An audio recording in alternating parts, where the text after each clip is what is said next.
And we are live. Fantastic. So, this is another device. I'm on a new or old laptop, and I'm not quite sure how it's going to react to. Uh, and I don't know if it's an older laptop, so camera resolution may not be as nice as my last one. So, anyway, we're going over Payong, which is umbrella material today, and one of the things, you can use any weapon on this one. This one's a little tricky to do without a partner. Most of the drills are obviously, like most of the stuff that we do, best when done with a partner. And because there's a lot of timing involved with it, but I kind of want to go over a little bit on some of the intricacies that are involved with this. If I had to teach one defense, one block, it would probably be the inside Payong. And you're going to see me refer to it a couple different ways. Payong refers to umbrella blocks or roof blocks. And I will often use roof instead of umbrella when I talk through this. That is a sometimes not a good Pikiti thing to do. The correct Pikiti terminology is umbrella or Payong. But when you do this, one of the early analogies that I use when I'm teaching is wall blocks, as we go through these wall blocks, and then the roof block here and here to make my house, right? And so that makes an early analogy about the protective qualities of your blocking system. And so I usually hold on to that analogy as we go forward. So again, you're going to hear me use roof a lot because it's a more understandable analogy to me than umbrella. And it combines with wall blocks or four wall blocks to make a larger analogy. Okay, let me pop over to here in case there's any questions. If you have any questions, please feel free to holler. If you see something that's weird in here that I might be able to fix in terms of resolution or anything, also feel free to holler. Okay, so to start off with, the Payong motion, especially the inside Payong, is comes off the 1 and 4. So 1 and 4 lines. If you see me like not really extending very far, it's because I did Murph 2 days ago, and the soreness has kind of hit really hard, so like doing this kind of sucks right now. A little bit more training to get to 100 pull-ups. So this is what I needed there. So anyway, so yeah, like this, that's kind of extra right there. Okay, anyway, 1 and 4, 1 and 4. So we have this in Pikiti as one of the, in the Tri-V as one of the first fighting combinations that we do, right? The 1, 4, 2. In this case, it is 1, 4, around, and then 2. We're kind of doing the reverse of this because this is now 4, 1. 4, 1, and I'm seeing a delay. Let me hop over to my streaming software and see what's going on. It seems to be doing good, so I'm going to keep going and assume that's on YouTube's end of things, and hopefully you guys are okay. Holler if something's not working. Hopefully the chat function will work. So, yeah, I'm just getting this delayed motion here. Yeah, let me know if that's not working for you. Okay, so 1 and 4, or in this case, 4 and 1. Why, again, I said if I had to teach one motion, why would it be? Because one motion protects me. I can use this protective quality kind of all the way through here. I can protect my leg, my middle, my head, a vertical strike, and I can even, at the top of this motion, I can protect against a high backhand. It isn't really a Payong anymore as I get to here, as it turns into a wall block again.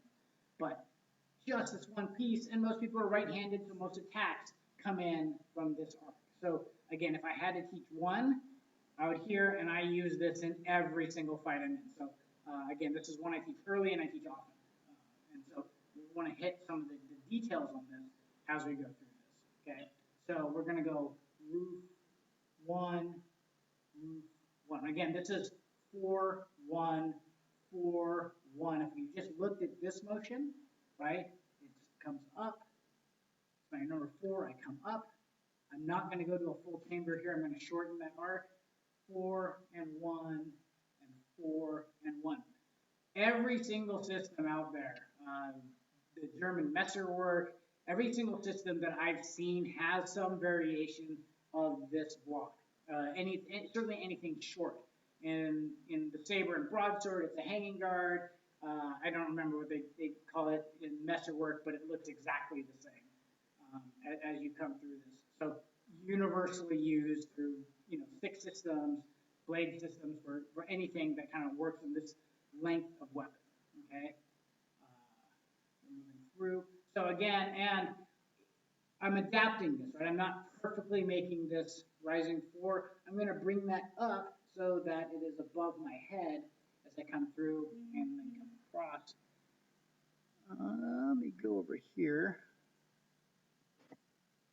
Okay. Yeah, my view of things say things are not going great, but I might just be hung up. Let me see what's going on over here. YouTube, I love technology. Not really. I'm a pretty simple guy when it comes to technology. I just want it to work, which sometimes is too much to ask for. You wouldn't think that.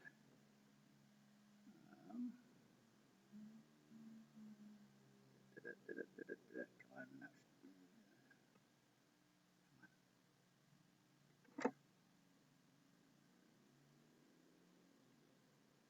Wow, this is weird.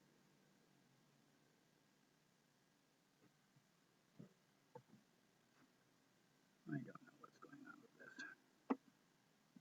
Is it working?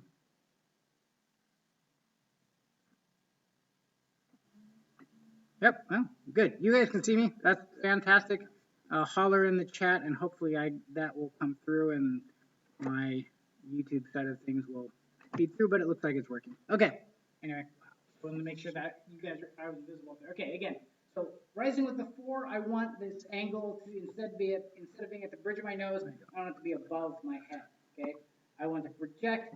If I'm blocking with something like this, and I'm coming up and down here. Yep, well, good. You guys can see me. That's fantastic. Holler in the chat, and hopefully that will come through in my here and back, here and back. Okay. You can see that I'm making sure that's in front of it. I don't want it to be right above my head. I want it to be projecting forward. If you look at my wrist, you still see this 90-degree principle as I'm coming up.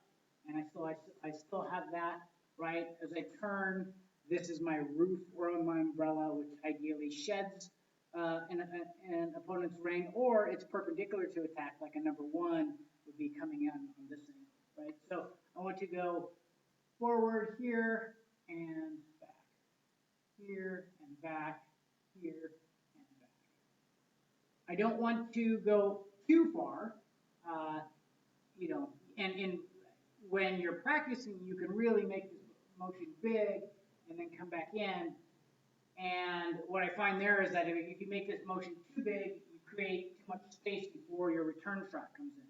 So you really are, keep this forward, turn, and then you're going to be hitting right from that spot, right from the end of, you take the impact here, and you go from here. The longer I let this go, the more time it takes.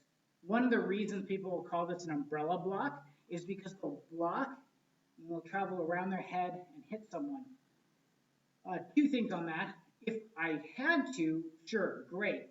But if I'm at Largo and I roof block, I don't want this additional travel time, right? Maybe if I'm in medium range and I'm shedding and I'm controlling, then that gives me the time and space to do that. But if I'm at long range, I don't want to do that. I want to block and immediately respond as we're coming through there. Okay. Again, as we get closer, one of the reasons they'll call this an umbrella is you can sort of see the path that it takes, and it creates an umbrella around you. There will be times when I'm striking 1, 4, 2 that I will hang a weapon behind me as I'm leaving, just so I don't get beamed in the back of the head. but that's not really the same thing. Because this particular combination kind of assumes that you've got control of it as it comes here. So I usually start out, again, right now I'm thinking long range.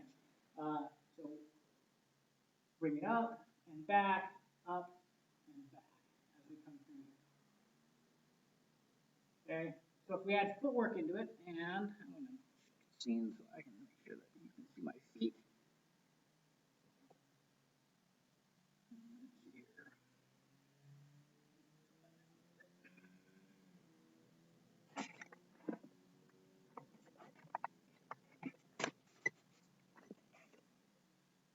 Okay.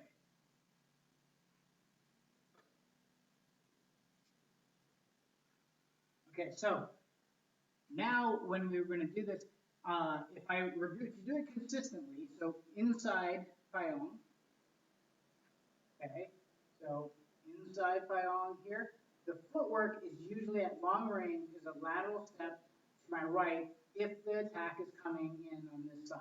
So I'm going to step to the side and return. Okay. Step to the side and return. One of the standard timing principles on Pikiti, the question is, are you ahead on time, behind on time, or even on time? Any defensive action is you're inherently behind on time. We haven't gotten to the piece of this where I initiate. So I am answering. When I am responding to the other person, footwork is typically lateral or to the rear. That's just the way it works out. You have to be so good at reading someone that in terms of moving into it, like you can totally own a person if you can do it, but most people aren't there against competent people. It's very difficult to do. It's ideal, but it's very difficult to do. So realistically, against another good fighter who isn't giving you a lot of tells, your own actions are usually lateral, okay, at best. Sometimes you don't move, in which case you don't get off your X, or you go lateral, which moves you slightly outside of the range of that and still lets you return. Again, we want our footwork to be our lifesaver. This is just insurance, right? This protects us in case we can't, but it'd be even better than using a defensive action here, as I was actually to go counter offense in my first motion, but in order to do that, my footwork has to save me. So in this case, lateral step, get off line, and hit. Similar to the footwork we did last week, this is a good chance for that squaring footwork to come in as well, to put your hips into that power. So I hit, and I move over. So lateral, and then a little bit of a swing. This to me feels very tricky in terms of that swing. There's a reason for that when you see some of the other swordsmanship style that I see came from. So 4, 1. You notice I'm not doing a big formal cut into that anymore. Because a lot of times when I'm moving, I'm in this midpoint. So I'll often just start sort of at this midpoint here, and I've got to go into my wall or into my biome. So I move here and hit. If you're not used to this motion, just start in the middle here. Biome, hit. Biome, hit. Biome. 1, again, I'm going to revert, that's my common terminology here. At long range, this left hand is back on the chest, out of play. If we're at long range, I don't want this hand to be out interfering in here. It's just a target. It can't manipulate the other person unless I can grab the tip of their weapon out of the air. It has no business being out there. So at long range, it sits back on my chest here and moves back. It does not do things like this. Not at this point. Not if you're trying to mimic Largo maneuver. Okay? And it's good to understand the differences. I can't tell you how many times I've hit people in the hand because they're kind of getting this hand out there at long range. Don't do it. It's dumb. And if someone else does it to you, you should hit them in the hand. It's a good learning lesson. Here, hit. Here, hit.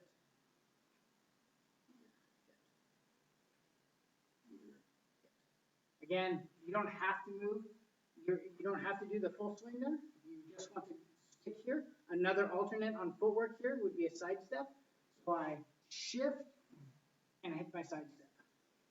here, okay, both of these actions, what do? They lateral and torque the hip. One is to the side step, so this becomes a lateral side step, very much like the 45-degree side step that is, sort of that core material, or it becomes a squaring footwork, which would be here. Again, if you watch what happens to my hips, it's the same thing. That's driving my power into that one.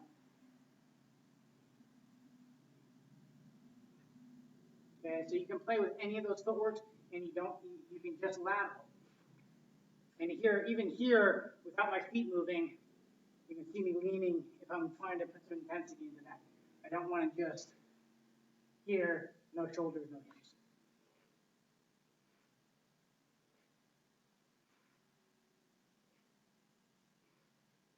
Okay, jump back, see if that my other channel started working again. I have no idea. Someone throw up a comment on there, see if the chat's working, because I can't see anything if it is. And if it isn't, I might not be able to answer questions. So, okay, so that's long range. Okay, so we're out here. Good. So now we need to work our coordination into middle and close range as we're coming into this. So as we're doing that, now the left hand has to come into play. One of the biggest failures that I see in this is person comes in and then this hand comes out. Someone made a comment. Hi, Dave. Glad to see your comments. So comments are working. I just can't see it on this particular text. And Bill, awesome. Okay, so I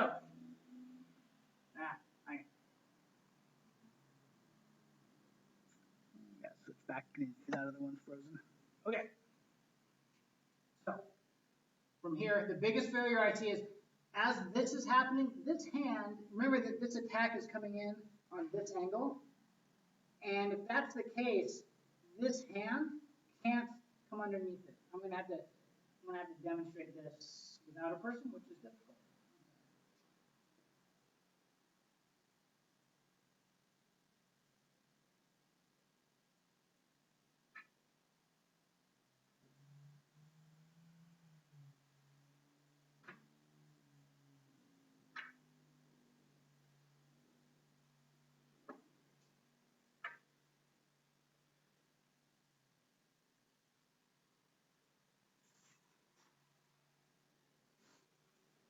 Okay.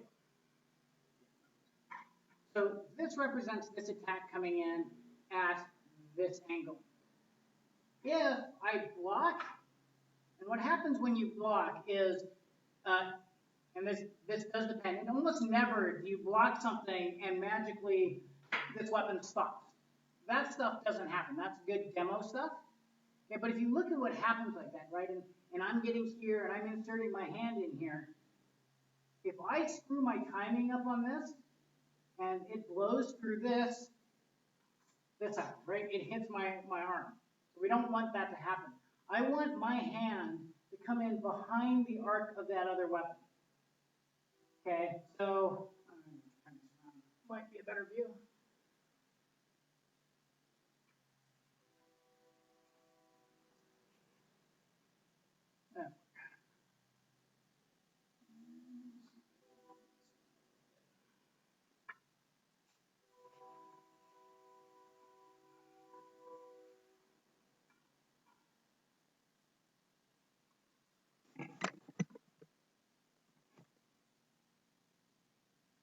Okay, so right, so I hit this arc's coming in, and again, if my hand is here, like I'm roofing, and this looks good, right? Okay, I roof an umbrella, and it does what it would often do is hit and slide through. And again, especially when you're using 90-degree principle. This is one of the differences in application, as I digress here. If I have a bent arm and I hit a solid target, I'll go through. I will, you know, because there's nothing stopping me from doing that. If I do a heavy cast, the hit impacts more into the target, but a solid block will actually stop it. Whereas the Pikiti way of striking will shed. Okay, um, that's a common difference between the way Pikiti people hit and a lot of Filipino martial arts systems that have a big cast to them, which again cast, and they can come through, but more of the impact goes into the block. Whereas this way, this just doesn't take as much. That should tell you something though, when you're power hitting with an impact weapon, the Pikiti way of 90-degree principle on the wrist is an idea. Anyway, but if you're thinking blades, you're in good shape. So, I hit, if this is coming in and it's gonna shed it all, or it might blow through this target, then I can't have this in the way. So I've got to time that so that I actually come in behind the weapon as it passes. Okay, and in order to do that, one of the things I will do is a lot of times people will go this way. Okay, what I like to do, and one training method that I found useful to me, is I'll have people come up and they'll support just like we do the reinforced blocks here, and then they come out behind it. This is difficult to demonstrate, but we start out with that reinforced, or if it helps, I'll make a fist here so that it goes here, and then they come in underneath. Okay, come in, and then they come in this way behind the edge for the force of impact. If I blow that and this thing's coming fast and I come in behind it, I'm fine. I'm safe. I can let that go through. But if I don't, right? I can get picked up. Maybe I mistime this one here, and I hang my elbow a little bit. My elbow gets picked up. That's super common, so I'd be really careful about that. This requires a ton of time with a partner, with them feeding you number ones here to be able to get this, okay?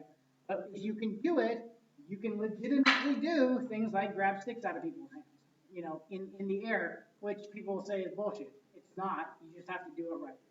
And if depending on when you can get that set up, you can actually grab blades as well, safely. I'll show that in how to grab. But one of the things that I'll do here is that when I grab, commonly you're going to see this clamshell grip here as I grab that. And if that's the front of the blade, I'm good. So, and maybe I'm not necessarily yanking that out of the guy's hand, but I can control a bit, and I can hold on to that while that's happening. Bare hands, glove, whatever. As long as I'm not bleeding, I should be good. And this obviously this isn't a long-term thing. If I can control his weapon for a short period of time, I'm going to change the nature of that fight. Okay. So anyway, so we'll see. So this is again getting into this is more of the medium range technique of it here, and then this I'm still going to come in with my one. All right. So here, roof, hit my lateral here. Again, I might not actually succeed in that grab, and that this thing just travels by, and I come back in here. Okay, so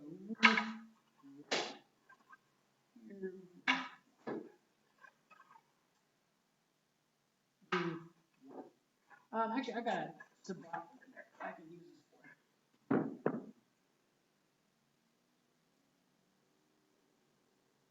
I don't know how well this will show up, but okay. So now I got something with an edge to it. I'm not sure how visible that is. So if I block here and I wanted to come in behind, I'm going to try to represent a bigger blade with this. Here, I can clamshell and grab and pass this way. And I'm not grabbing at least the leading edge on this thing, okay, as that comes in. Obviously, this is moving fast. This is not, I'm not saying it's easy, but I can also just hit and pass and push that. And if I can just push that while I take that impact here, I'm not saying I necessarily have to grab onto it. I just need to control that in order to help me get that hit in. Over. Questions? Okay. Anyway, let's see, and the hand reaches up, grabs the clamshell over the back, and inserts. If the weapon has a guard on it, like a sword, same thing. You can grab the guard. Any of these become targets for you to be able to get in and start to work with control. Go back to my hand because I wanted to beat up my cool Sabat.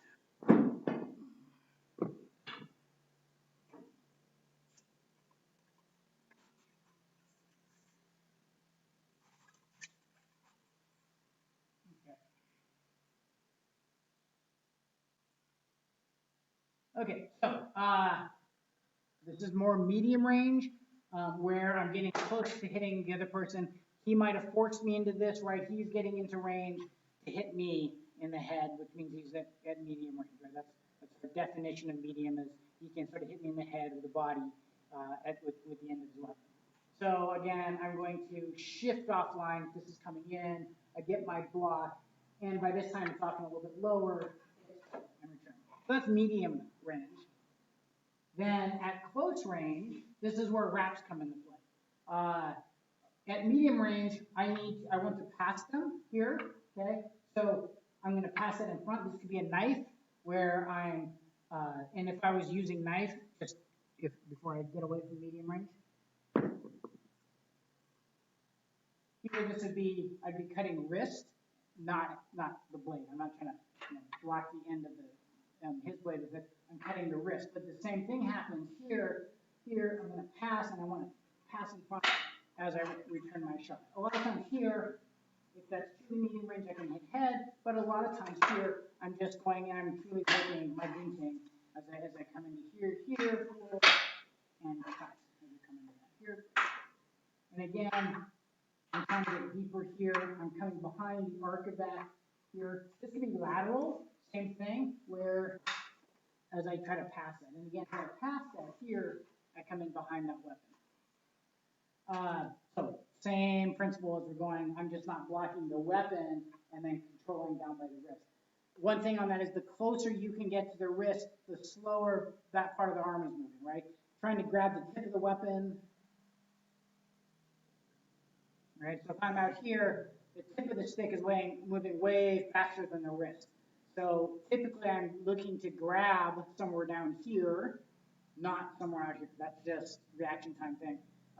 This is easier to get. Okay? As I move past the tip of the weapon, I can't pass it anymore. If I pass it, now it comes into me. Okay? And I can't have it. So I have to get deep enough now that I block, and if I block the end of the weapon, then my wrap then starts working the arm. Okay, and there's a couple different wrap points that you do. The first is the weapon itself.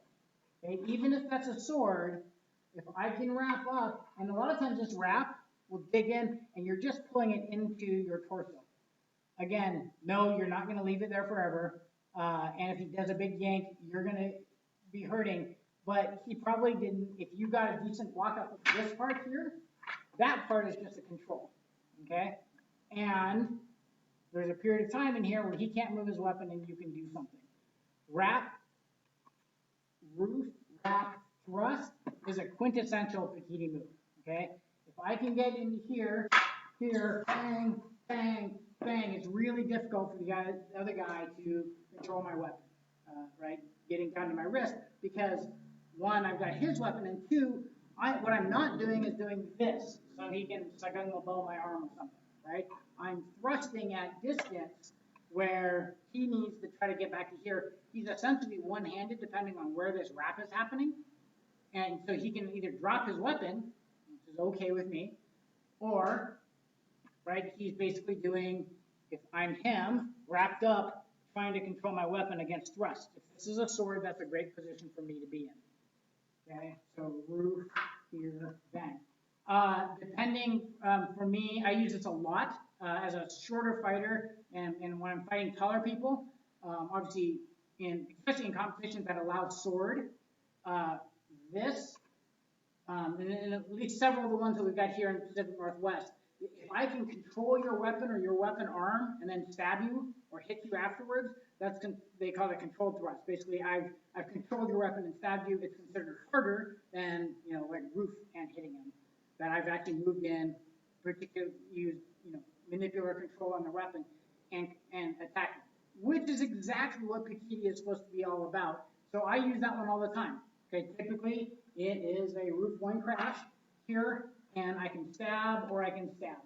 We've got a couple really tall guys that for whatever reason wind up fighting, and I will sometimes actually do this in terms of stabbing, trying to stab those guys that are like a head and a half taller than me.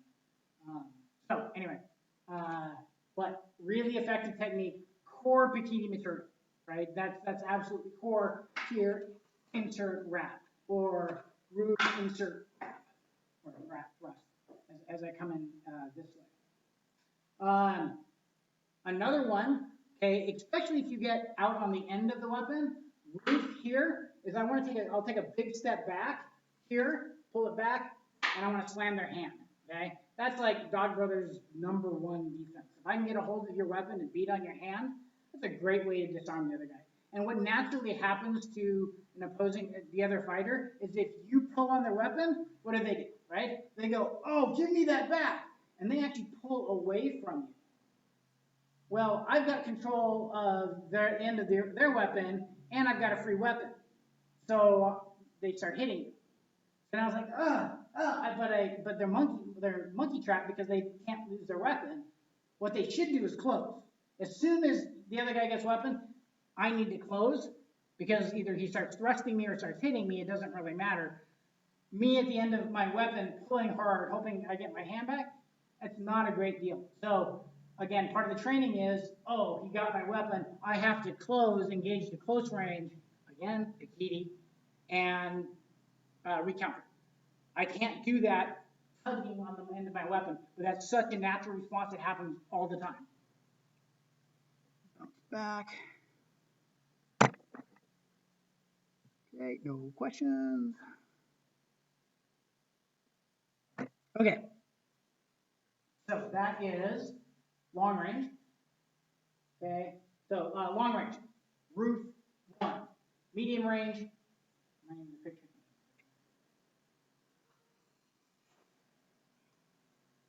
Okay, long range, right? So roof 1, medium range, roof 1.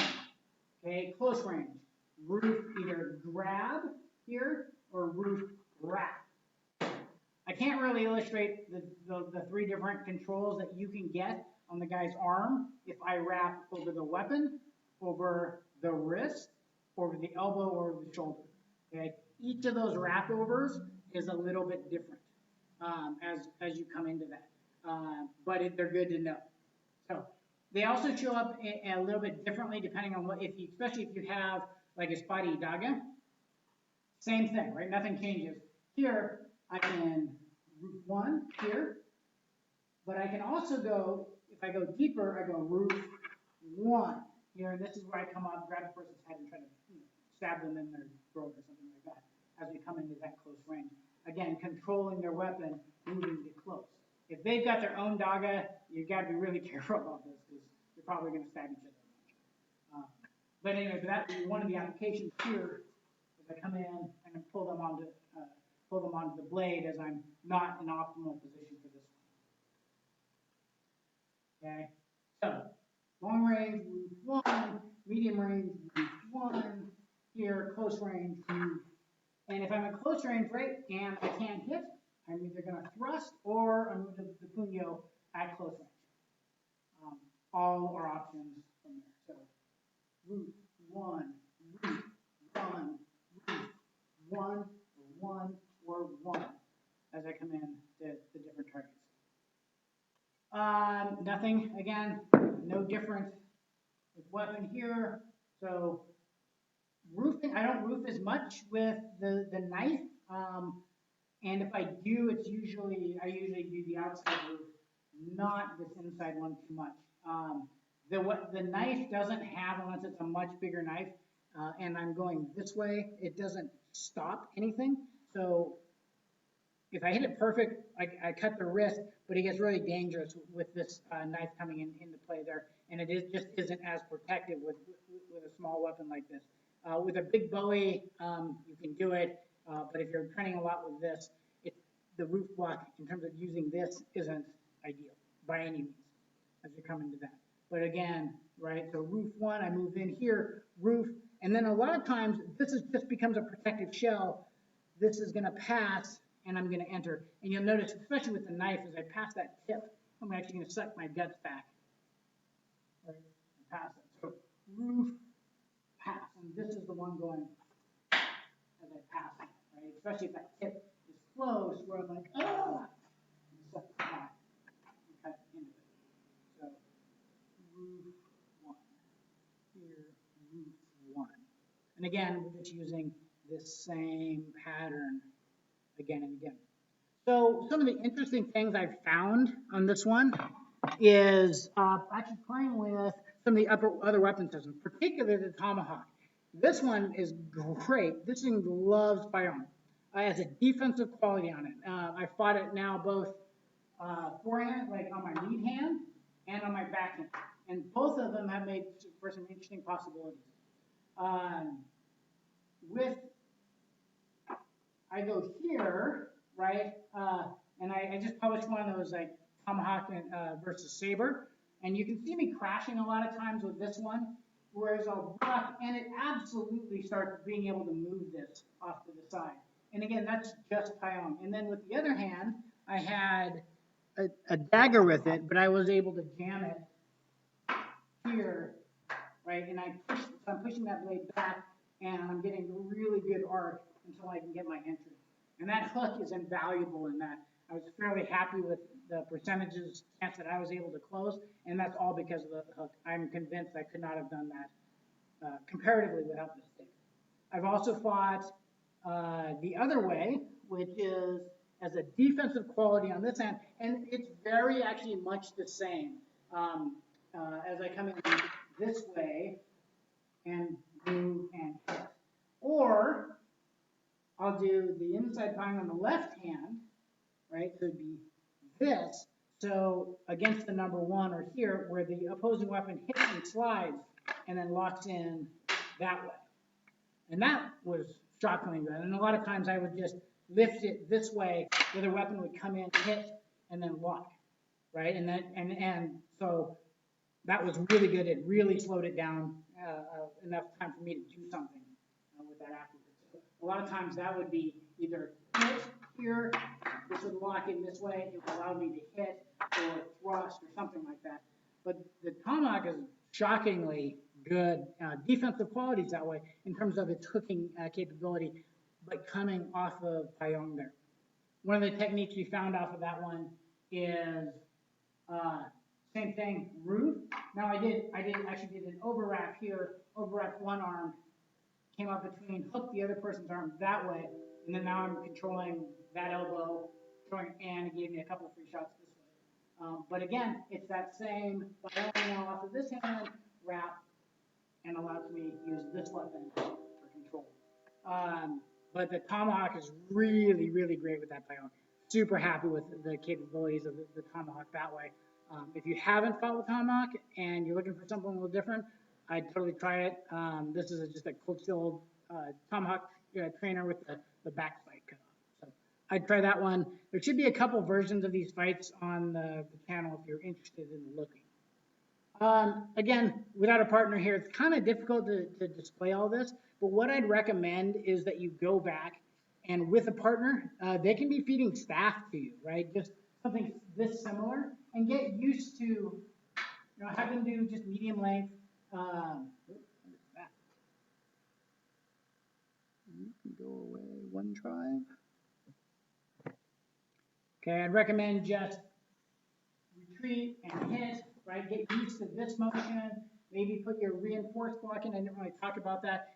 So a couple different ways I've seen FMA systems do reinforced block. One of them would be this way because they're wanting to reach in and get in control. Really good for stick systems, not great for the way we consider it in Pikiti. I don't recommend this one. Seems like a great way to get your hand broke.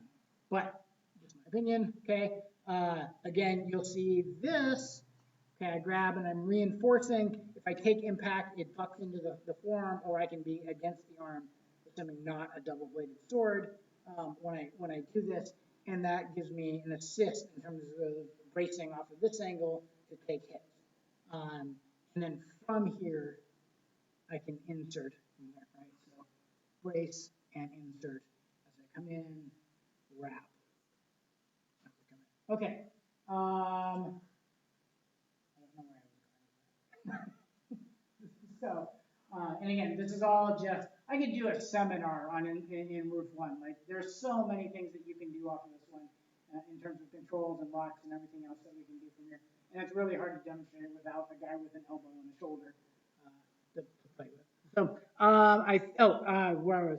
So, have someone like this with a staff, start feeding, get the end of that, learn how to pass that, you know, cut it back into the staff to get the other person's arm. If you have, you know, if there's someone who's sort of more experienced, have them swing the stick at you any way they want, right? Put some gloves on, might want a mask, and practice closing. And you can close and wrap, especially against a stick. Wrap up, take that shot to their body. You can take that, especially if you take the pepper off this way, you know, and then return and hit. But just get used to that range and that distance. Oh, I know how to do this. So everything I talked about so far today was like defensive. I'm reactive to that other person. Pyong is a great crashing I move first, right? It's all about being the aggressive first action. And this, you can close under this, and the percentage is high, right?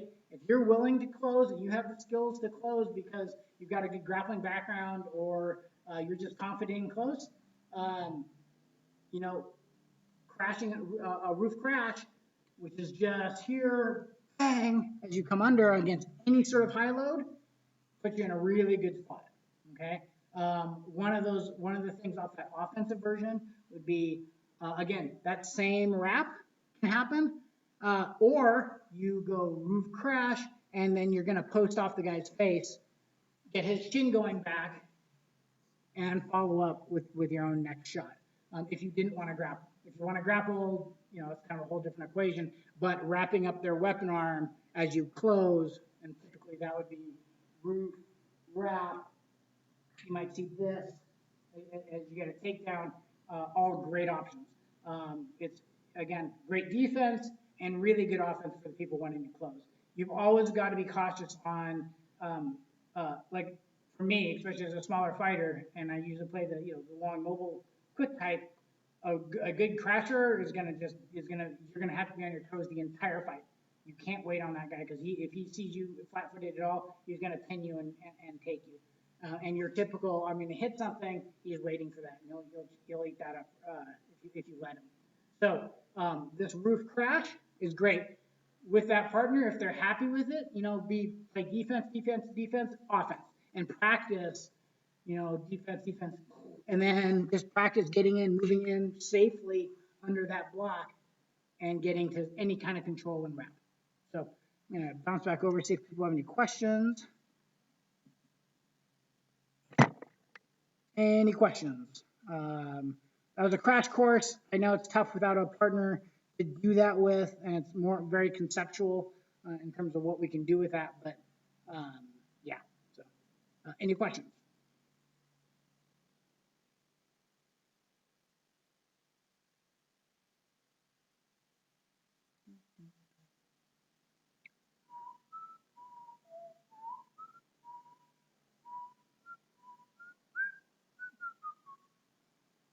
Okay, I'll give it a couple more minutes, and if not,